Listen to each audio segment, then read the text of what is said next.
Walang tigil na pagtanggap.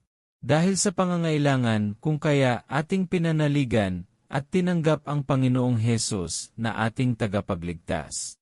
Nang manahan sa atin ang Espiritu Santo, ay ginawa niya tayong higit na dukha sa Espiritu, kaya't patuloy nating hinahanap at tinatanggap ang Panginoong Hesus bilang ating lahat-lahat. Sa pamamagitan niya ay nararanasan natin ang pag-ibig ng Diyos na patuloy nating kagugutuman at kauhawan hanggang magbalik ang Panginoong Hesus at ipiling tayo sa Diyos magpakailanman.